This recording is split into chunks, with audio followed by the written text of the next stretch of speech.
Hello, welcome students. आज हम पढ़ेंगे Sanskrit Surabhi class 7th MP board chapter 21 एकविंशः पाठः। चैप्टर का नाम क्या है? सूक्तयः मीन्स सूक्तियाँ, अच्छी अच्छी जो गुड कोटेशंस है वो। ठीक है। सो स्टूडेंट्स, अगर आपने अभी तक इस चैनल को सब्सक्राइब नहीं किया है तो सब्सक्राइब कर दीजिए और साथ ही साथ बेल आइकन पर क्लिक कर दीजिए ताकि हम जब भी न्यू वीडियो अपलोड करें आप तक नोटिफिकेशन पहुंच जाए। साथ ही साथ आप इस वीडियो को लाइक कीजिए, अपने फ्रेंड्स के साथ शेयर कीजिए। फ्रेंड्स के साथ सिर्फ क्यों, अपनी फैमिली के साथ शेयर कीजिए और भी जो आस पड़ोस के लोग हैं उनके साथ शेयर कीजिए ताकि उनको भी इस वीडियो से बेनिफिट मिले। क्योंकि यहाँ पे जो है थॉट्स है, कोटेशंस है, ये तो सबके लिए हेल्पफुल है। हम लोग इंग्लिश में जब पढ़ते हैं, हिंदी में पढ़ते हैं, बाकी फिर अपनी अपनी भाषाओं में थॉट्स पढ़ते हैं, याद रखते हैं, व्हाट्सएप स्टेटस लगाते हैं, तो संस्कृत में क्यों नहीं? तो इसलिए सबसे शेयर कीजिए। ये चैप्टर जो है सबके लिए हेल्पफुल है। और कोई डाउट, क्वेरी कुछ भी हो तो कमेंट सेक्शन में पुट कर दीजिएगा। तो पहला देखते हैं। आचारः परमो धर्मः।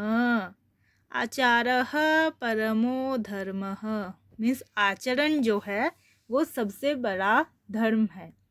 मतलब आप चाहे कुछ भी कर लो, कोई भी काम कर लो। जैसे आजकल आपने सोशल मीडिया पे देखा है कि कोई कुछ दान करता है, फिर वो फ़ोटो लेके स्टेटस पर डालता है, न्यूज़ फीड पर डालता है, पोस्ट करता है। तो वो नहीं, इसको आप धर्म थोड़ी कहेंगे। हाँ, चाहे दे दिया, क्या पता वो पीठ पीछे क्या कर रहा हो, शायद वो वापस ले लेता हो वो दान, कुछ भी। तो इसके लिए आचरण जो है, महर्षियों ने क्या कहा है, आचरण जो है वो सबसे बड़ा धर्म है। मतलब आपने कुछ किया और किसी को कुछ पता ही नहीं है कि हाँ आपने कुछ दान दिया है, बट आपने ऐसे सबको जाके एक एक करके बताया नहीं है कि हाँ मैंने कुछ दान दिया है। तो आपने आचरण करके, मतलब ये मान लो कि आप जब बिहेव किया, आपने क्या बिहेव किया है, इसमें अच्छा क्या है कि आपने किसी को बताया नहीं, आपने बस दान दिया है। मीन्स मन से वो काम किया है, दिखावे के लिए नहीं किया है। और सिर्फ यही नहीं, कहीं पर भी कोई कुछ अपशब्द कह रहा है या फिर कुछ और लड़ाई हो रही है, वहाँ जाके अगर आप सुलझाते हैं तो वो अच्छे आचरण जो करते हैं। सामने वाला आपको गालियाँ दे रहा है, गुस्सा हो रहा है, बट आप फिर भी उस सिचुएशन को शांति से हैंडल कर रहे हैं, तो वही जो है वो सबसे बड़ा धर्म है। इसीलिए कहा गया है आचारः परमो धर्मः मीन्स आचरण सबसे बड़ा धर्म है। फिर उसके बाद देखिए, संसर्गजाः दोषगुणाः भवन्ति। संगति से दोष भी गुण हो जाया करते हैं। अर्थात कि सिर्फ संगति नहीं, अच्छी संगति से, सिर्फ संगति बोलने से थोड़ी होगा। मतलब कि अगर आप में कोई दोष भी है, बट अगर आपने अच्छे मित्र बनाए हैं, उनके साथ रह रहे हैं, तो आपके जो दोष है वो भी गुण हो जाएंगे। मीन्स आप खुद को चेंज करने की कोशिश करोगे। मतलब कोई अच्छा काम कर रहा है तब आपको देख के लगेगा कि हाँ मुझे भी कोई अच्छा काम करना चाहिए। जैसे बोलते नहीं है, पेरेंट्स घर पे बोलते हैं कि हाँ अच्छे बच्चों के साथ खेला करो, पढ़ा करो, ताकि तुम भी अच्छे ही बने रहो। तो आपकी अगर कोई कमी भी है, आप में कोई कमी भी है, तो वो कमी भी छुप जाती है। मतलब ये मान लो कि आप पढ़े लिखे के ग्रुप में हो, फॉर एग्जाम्पल, कोई किसी मतलब दिल पे नहीं लेगा या कोई ये नहीं कहेगा कि मैम ने ऐसे कहा है या मैम ऐसे वो कर रही हैं। ये किसी को भी हर्ट करने के लिए, मतलब मेंटली या इमोशनली हर्ट करने के लिए नहीं है। फॉर एग्जाम्पल, आप मान लो कि आप पढ़ाई में थोड़े कमज़ोर हो, मतलब याद नहीं रख पाते, मान लो मैंने कहा है, तो मान लो, ठीक है, ये नहीं कि आप हो, बस मान लो, या कोई भी राम श्याम मान लो कि वो पढ़ाई में कमज़ोर है, लेकिन वो अगर टॉपर्स के साथ उठता बैठता है तो उसकी कमी जो है वो पढ़ता नहीं है। कमज़ोर है इसका मतलब ये नहीं कि उसके पास दिमाग नहीं है, वो पढ़ता नहीं है। बट वो अगर पढ़े लिखे बच्चों के साथ, मतलब पढ़ने लिखने वाले बच्चों के साथ, टॉपर्स के साथ बैठा होगा, तो फिर सबको क्या लगेगा कि हाँ टॉपर्स के बीच में ये भी टॉपर है। तो आपके जो दोष जो है वो भी गुण हो गए। क्यों? क्योंकि जिनके साथ आप बैठे हुए हो, वो जो संगति है, उस वजह से आपके दोष का किसी को पता ही नहीं है, तो इसका मतलब क्या है, ये गुण है। अगर आप टॉपर्स के साथ बैठ के, टॉपर्स 1 घंटे पढ़ रहे हैं और आप 5 मिनट भी पढ़ते हो, और कोई देख ले कि आप 5 मिनट मतलब आप पढ़ रहे हो, तो उनको लगेगा हाँ टॉपर्स जितनी देर पढ़ते हैं आप भी उतनी देर पढ़ते हो, तो वो आपका गुण हो गया।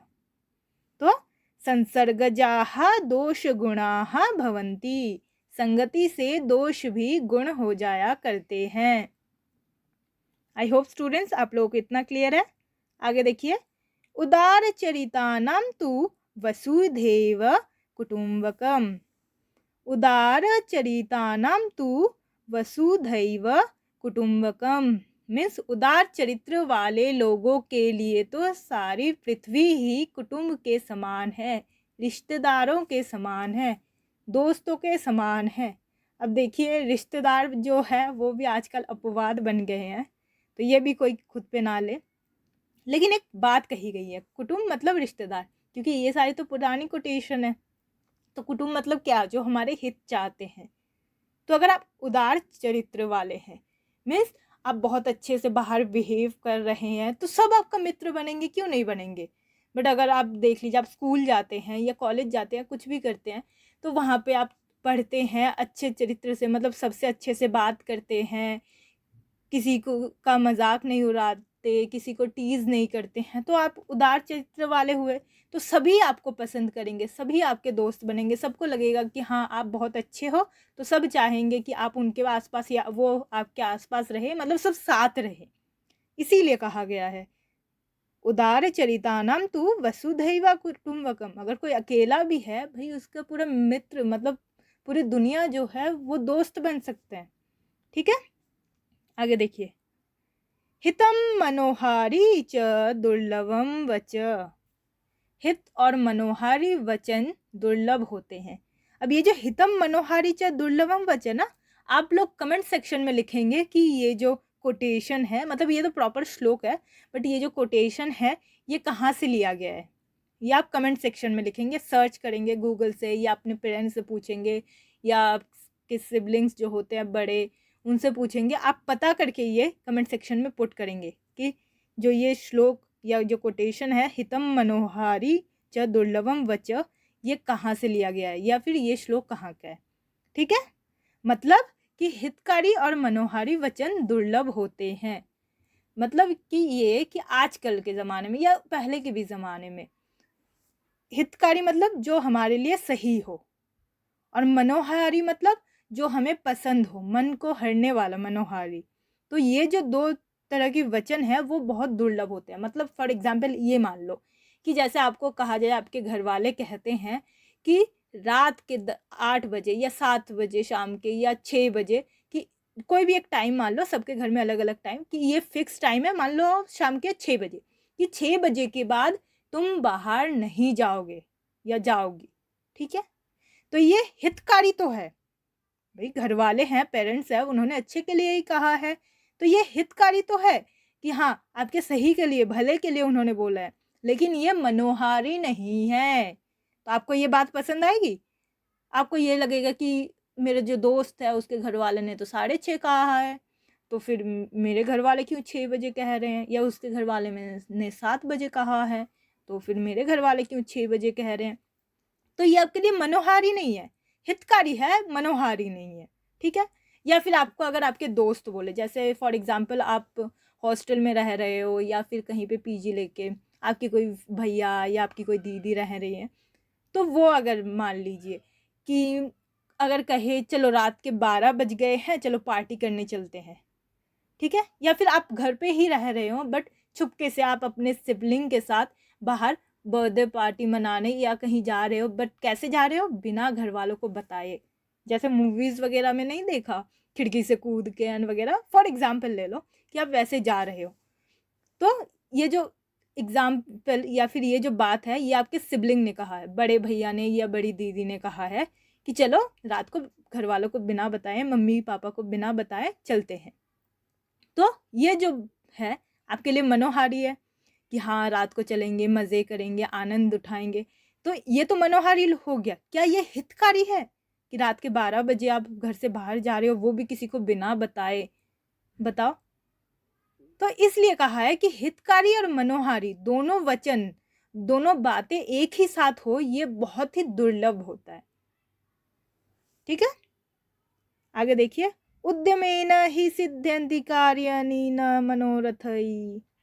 उद्यमेन ही सिद्ध्यन्ति कार्याणि न मनोरथई, मीन्स परिश्रम करने से ही कार्य हुआ करते हैं, इच्छाओं से नहीं। अब देखिए कि एग्जाम्पल के लिए मान लीजिए कि सब कहते हैं ना कि पहले इच्छा होनी चाहिए, अगर मन में इच्छा है तो हम कर लेते हैं, ठीक है, ये सच्चाई है। लेकिन ये बताओ हम सिर्फ इच्छा रखते हैं, जैसे मैं मान लो कि मैं इच्छा रखती हूँ कि मतलब आज से 10 साल बाद मेरे पास एक गाड़ी हो, एक बंगला हो, घर में नौकर चाकर हो, मैंने ये इच्छा रखी, लेकिन मैंने कोई परिश्रम नहीं किया, बस ये सपना ही देख रही हूँ, मतलब वो ख्याली पुलाव वाली बात है कि हाँ ये सब कुछ हो, मेरी इच्छाएं हैं ये सब कुछ हो। कौन नहीं चाहता बताओ, कौन नहीं चाहता कि मेरे पास ऐसे ऐसी ऐसी चीज़ें हो, एक लग्जरियस लाइफ, कौन नहीं चाहता। लेकिन ये सिर्फ इच्छा है, इच्छा करने से कुछ नहीं होगा, उसके लिए आपको परिश्रम करने की ज़रूरत है। आप परिश्रम ही नहीं करेंगे तो आपकी इच्छाओं की पूर्ति कैसे होगी। तो इसलिए कहा है कि परिश्रम करने से ही कार्य हुआ करते हैं, सिर्फ इच्छाओं से नहीं कि आपने इच्छा कर लिया और हो गए। तो इसलिए उद्यमेन ही सिद्ध्यन्ति कार्याणि न मनोरथै, मीन्स परिश्रम करने से कार्य हुआ करते हैं, इच्छाओं से नहीं। जैसे एक सोता हुआ शेर, आराम करता हुआ शेर क्या चाहेगा कि मेरे मन मतलब मेरे ऐसे ही मेरे मुंह में चूहा आ जाए और मैं खा जाऊं, ये सिर्फ इच्छा है। क्या ये पूरे हो सकते हैं? चूहा खुद से आएगा कि हाँ भाई शेर मुझे मार दो? नहीं आएगा। तो आपको खुद ही मेहनत करने की ज़रूरत पड़ेगी, परिश्रम करने की ज़रूरत है, तभी आप कुछ कर सकते हो, आप अपने पेट भर सकते हो, कुछ भी। ठीक है, आई होप स्टूडेंट्स इतना आप लोगों को क्लियर है। जिन्होंने चैनल को सब्सक्राइब नहीं किया है जल्द से जल्द सब्सक्राइब कर दीजिए, वीडियो को लाइक कर दीजिए, अपने फ्रेंड्स के साथ शेयर कीजिए। कोई भी डाउट या क्वेरी हो तो कमेंट सेक्शन में पुट कर दीजिए। और जो श्लोक मैंने कहा है, जो लाइन मैंने कहा है, हितम मनोहारी च दुर्लभम वच, ये कहाँ से उद्धृत है या कहाँ से लिया है वो आप लिखेंगे कमेंट सेक्शन में। तो चलिए आगे देखते हैं। अति सर्वत्र वर्जयेत, मीन्स किसी काम की अति सभी जगह रोक लेनी चाहिए। मतलब जैसे ले लेते हैं रामायण से, रामायण में आपको क्या लगता है सबसे ताकतवर कौन था? गुणी ताकतवर कौन था? रावण था। उसके पास गुण भी थे और वो ताकतवर भी था, लेकिन उसका विनाश क्यों हुआ? क्योंकि वो घमंडी था, अति, वो अत कर देता था हर चीज के लिए। मतलब वो उसके पास पावर भी थी और वो उसके पास पैसे भी, सब कुछ उसके पास था, लेकिन उसको घमंड आ गया था हर चीज में, अति। वो उसको लगता था मैं सबसे ज्यादा बलवान हूँ, मैं सबसे ज्यादा ताकतवर हूँ, मेरे पास पैसा सबसे ज्यादा है, मतलब सब कुछ मेरे पास है, मैं ही मैं भगवान हूँ। मतलब ये मान लो कि पृथ्वी का भगवान मैं हूँ। तो उसने अत कर दी थी, कहते हैं ना कि अत कर दी उसने यार। तो जो अति, उसने सब कुछ अति कर लिया, एक लिमिट में रखता तो ठीक है, लेकिन उसने अति कर दी थी, जिस वजह से उसका विनाश हो गया। तो इसीलिए कहा है कि किसी काम की अति सभी जगह रोक लेनी चाहिए। मतलब जैसे कहते हैं ना कि कॉन्फिडेंस अच्छी बात है, लेकिन ओवर कॉन्फिडेंस नहीं। तो इसलिए अति ना हो, ओवर ना हो, उसको रोक लेनी चाहिए। आगे देखिए, विनाश काले विपरीत बुद्धि, ये आई थिंक सबने सुना होगा, विनाश काले विपरीत बुद्धि। ये बहुत कॉमन लाइन है। मतलब जब विनाश काल आता है तो बुद्धि भी उल्टी हो जाती है, अर्थात मनुष्य का जो आचरण है वो भी विपरीत होने लगता है। मतलब ये मान लो, मतलब काफ़ी टाइम आपने सुना होगा, चाहे दादी दादाजी से या फिर नानी नाना जी से, किसी से भी, मम्मी पापा से सुना होगा कि जब आपका विनाश काल आता है ना तो आपकी बुद्धि जो है वो उल्टी हो जाती है। मतलब आप सही काम, आप अच्छे हो, आपके पास पावर है, आप अच्छे काम के लिए लगा सकते हो, लेकिन आप उस पावर को नहीं लगा पाते। जैसे मान लो कि महाभारत में कुरुक्षेत्र युद्ध के टाइम पे कर्ण जो था कितना बलवान था, वो उसके सारे मंत्र याद थे, क्योंकि उसने परशुराम, उसके जो गुरु थे वो परशुराम थे, तो उससे सब कुछ शिक्षा उन्होंने ली। लेकिन जब वो कुरुक्षेत्र के युद्ध में आए, और आपने सुना होगा जिसको महाभारत के बारे में थोड़ा पता है, कि उनके जो रथ की पहिया वो मतलब नीचे मिट्टी में धंस गया था, ठीक है, मतलब धंसने की वजह से अब उसको क्या हुआ, रथ से उतरना पड़ा। लेकिन उसके लिए होता है ना कि पहले के ज़माने में क्या होता, हर चीज़ के लिए एक मंत्र बोलते थे, एक तीर धनुष, वो मारने के लिए मंत्र बोलते थे, कोई अस्त्र से मारने के लिए, प्रहार करने के लिए मंत्र बोलते थे। तो उसको उठाने के लिए उसको जो शक्ति की ज़रूरत थी ना, उसके लिए भी एक मंत्र बोला जाता था। वो उस टाइम पे सब भूल गया था, इसलिए वहाँ पे उसकी मृत्यु हुई थी। क्यों? क्योंकि विनाश काल आ चुका था, तो उसकी जो बुद्धि हो गई थी वो विपरीत, मतलब उसको सब कुछ याद था। ऐसा नहीं कि भूलने की बीमारी, बट वो उस टाइम पे सब कुछ भूल गया था। तो ये एक एग्जाम्पल है।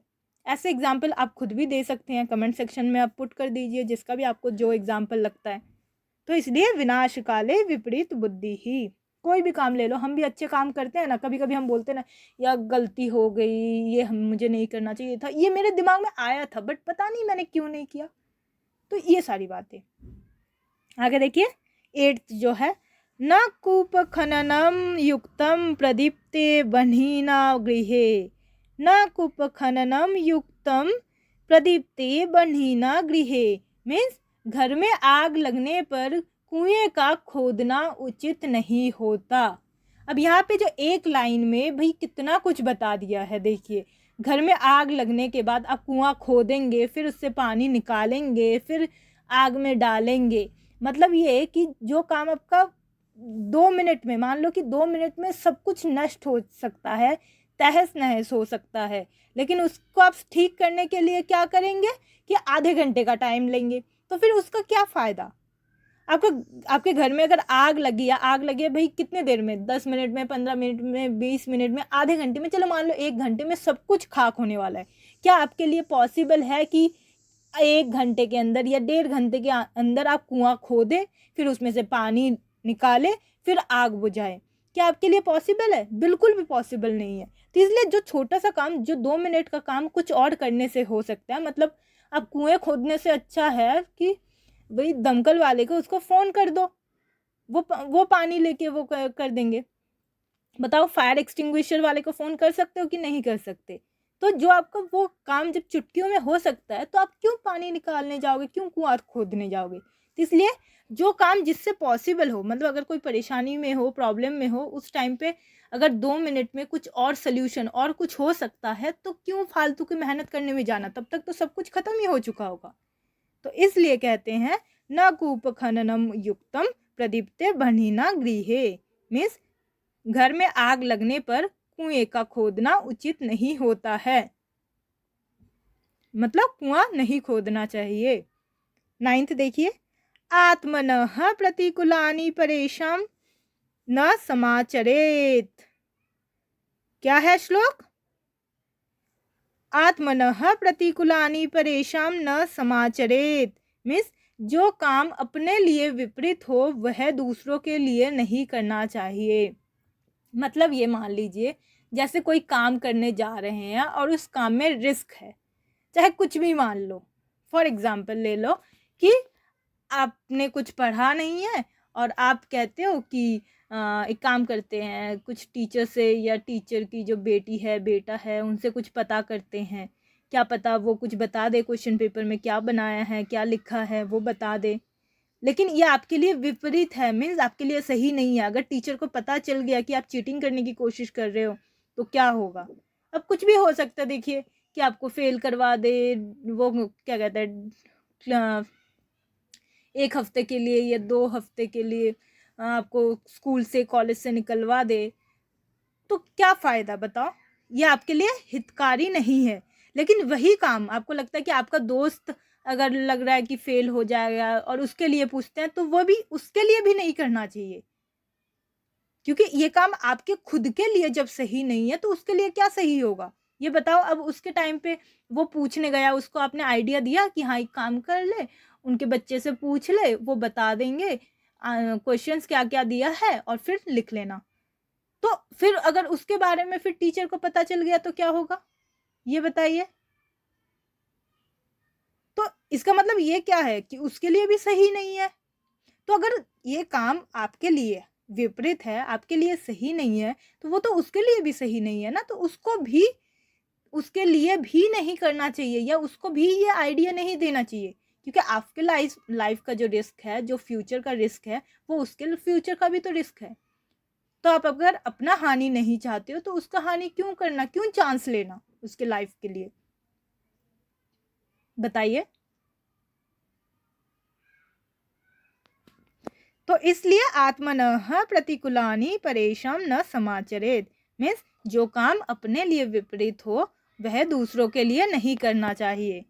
आज लास्ट देखिए, लास्ट जो कोटेशन है, शियन्ते खलु भूषणानि सततम वाग्भूषणम भूषणम।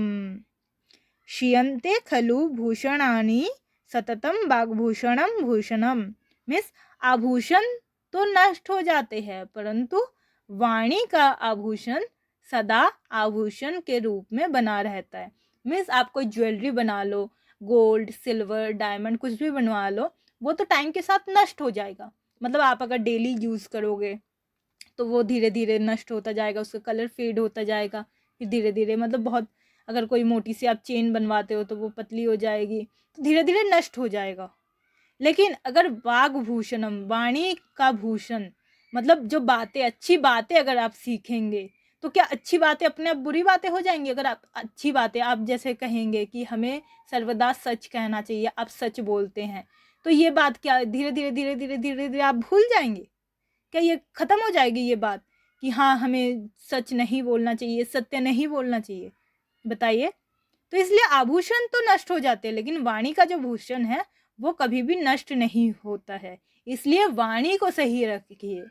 जैसे आपने एक श्लोक, अच्छा आपने नहीं पढ़ा है, एनसीईआरटी में एक श्लोक है, पृथिव्याम त्रीणि रत्नानि जलमन्नम सुभाषितम मूढ़ै पाषाण खंडेषु रत्न संज्ञा विधीयते। मीन्स पृथ्वी में 3 रत्न होते हैं, जल, अन्न और सुभाषित, मीन्स पानी वाटर, खाना फूड और अच्छी बातें गुड सेइंग।